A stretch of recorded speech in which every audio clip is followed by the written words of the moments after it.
আসসালামু আলাইকুম সবাইকে। কেমন আছেন সবাই? আশা করি সবাই ভালো আছে। ভিডিওর শুরুতে দেখেই বুঝতে পারতেছেন কোথায় আছি। চিন্তা ভাবনা করলাম এদেশে থাকতে ইচ্ছা করতেছে না, একটু দূরে চলে যাই। তো যাওয়ার জন্য তৈরি হয়ে বাসা থেকে তড়িঘড়ি করে চলে আসলাম। এখন যে অবস্থা দেখতেছি, আমার মনে হয় বিদেশে থেকে দেশেই ভালো আছি,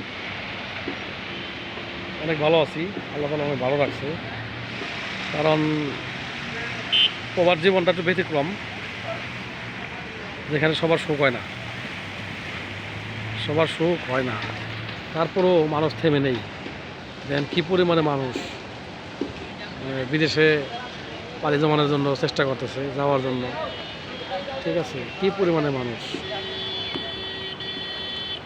কিন্তু আমি আমার নিজের অভিজ্ঞতা থেকে বলতেছি, হ্যাঁ অনেকে আমরা অনেক কিছু বলতে পারেন, অনেক কিছু মনে করতে পারেন, কিন্তু আমি আমার অভিজ্ঞতা থেকে বলতেছি যে ভাই, একবেলা কম খাবেন, লবণ দিয়ে ভাত খাবেন, তবুও চেষ্টা করবেন যে সবসময় মানে একটু রিল্যাক্সে থাকার জন্য, বা বিদেশে পাড়ি না জমিয়ে দেশে কিছু করার জন্য। তাতে করে অনেক ভালো থাকবেন।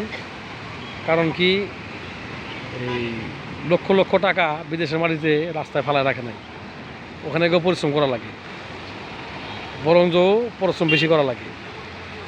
ওই পরিশ্রমটা আপনি দেশের মাটিতে করেন, দেখবেন আপনি শান্তি পাইবেন।